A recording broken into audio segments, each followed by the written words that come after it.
Welcome back. Well, here in Canada, only 8% of the top executives at public companies are female. It's not close to 50%, but it's the highest it has ever been in 8 years. That's Jay Rosenzweig is the founder and CEO of executive recruitment firm Rosenzweig & Company, and he's been tracking the data, and he joins us now. And also joining us is Nyla Ahmad, Vice President of Local Digital at Rogers Ventures. Nice to see you both. Thanks for coming in. Good to be here. Jay, let's start with this report that you put out, because you said you put it out with guarded optimism. We've seen the numbers, 8%, so it's a little bit better than the 4.6% when you started issuing this report, but it's not nearly as high. Why is that?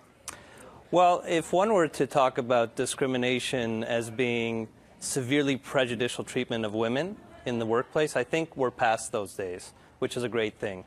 But there are these systematic barriers that I think are still holding women back.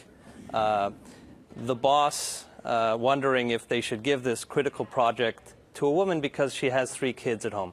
Well, you know what? Men have 3 kids at home, too. That woman has a husband who also has childcare responsibilities.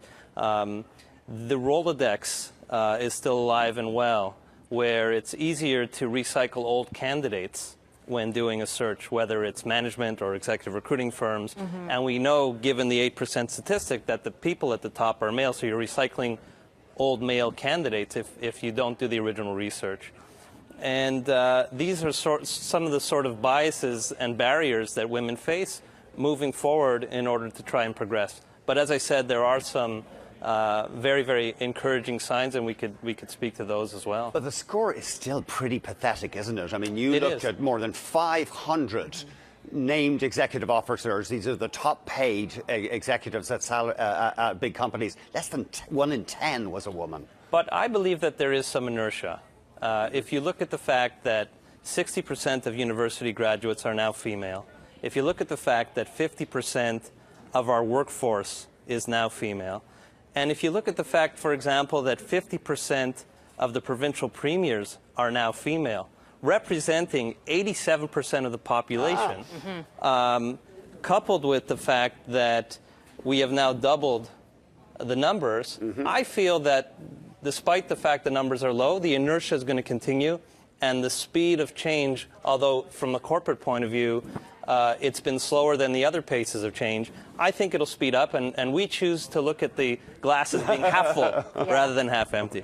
Nyla, I want to ask you about this, because a lot of people have been talking about Sheryl Sandberg, the CEO of Facebook's new book that's coming out called Lean In. And she said that we women hold ourselves back by lacking self-confidence, by not raising our hands instead of and stepping back. How do you feel about those comments? Have you seen that? Of course. I mean, I think that it is true for a wide range of reasons that women and girls early on are not playing to win as much as boys are. And I do think that over time that manifests in the workplace, that you may not go as aggressively for, your name being put forth for a job or whatever. But I think that when I look at my daughter, who is 11, and I see her playing hockey, and I see her growing up with very different rules for boys and girls, not the same rigid ones that I grew up with. I hope, like Jay, I am hopeful that, in the future, she will approach her workplace with very different attitudes that I did. You think just in your lifetime there's been a change? I absolutely think it's absolutely tremendous, and it's also driven by parents. And if I look at the way I parent, I'm very conscious of this. And if I have a daughter, I do certain things with greater intent to make sure that she is in her own mind believing that she's entitled to different opportunities and that she has the skills and she should just go for it. So I think that, the wind is blowing in a bit of a different direction. While the progress may seem, numerically to be slight, I think that beneath all of that, there is lots of momentum moving in the right direction.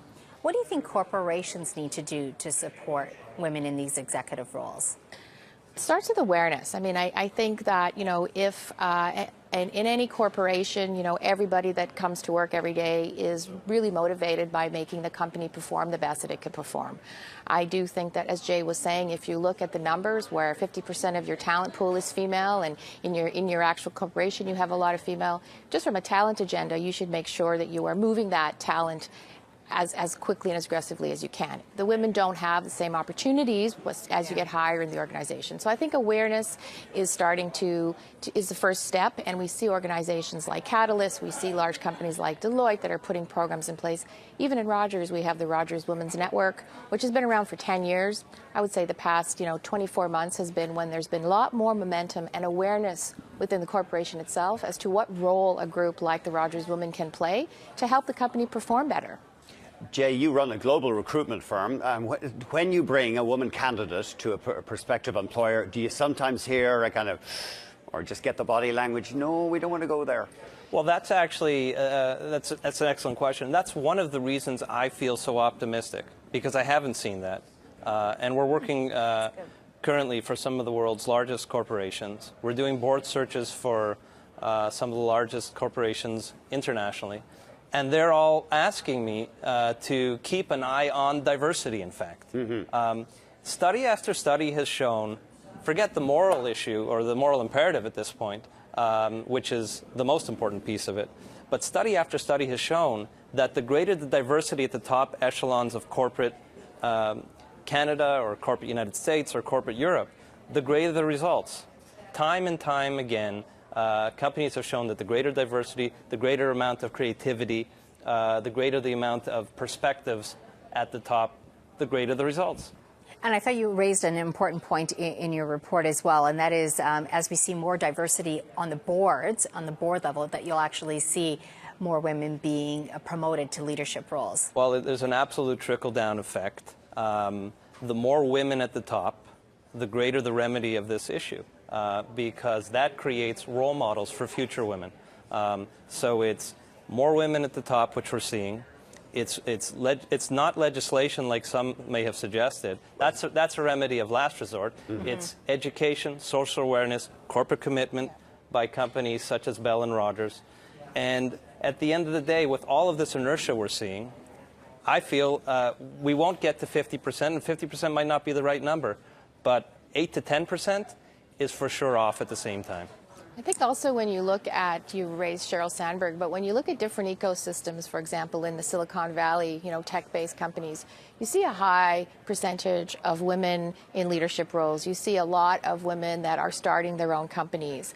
And, it's worth looking at that model because also when technology is an equalizer. When you teach someone how to code, you teach someone how to code, whether you're teaching a male or female. So there's a generation too where it's really about, you going out there with confidence and doing what you believe in. And so you see that more and more women are actively participating and driving growth. But really, I think it's because that is an ecosystem that's based on innovation. And so if they want their companies to succeed, they're going to make sure that every possible idea, every possible perspective is voiced and that it's taken into consideration. Yeah. And I think that's a really good example. I can't think of an equivalent, though, to a female equivalent to Mark Zuckerberg or Sergey Brin yet. No, but if you look at Marissa Mayer and what she's doing at Yahoo and what she's been doing at Google. She was brought in to turn around a company. Yes. While 2 months pregnant. Yeah. All right. Yeah. Well, thank you both for coming in. Very interesting perspective. Thank you. Our pleasure. That was Nyla Ahmad, Vice President of Local Digital and Rogers Ventures, and Jay Rosenzweig. He's the founder and CEO of Rosenzweig and Company.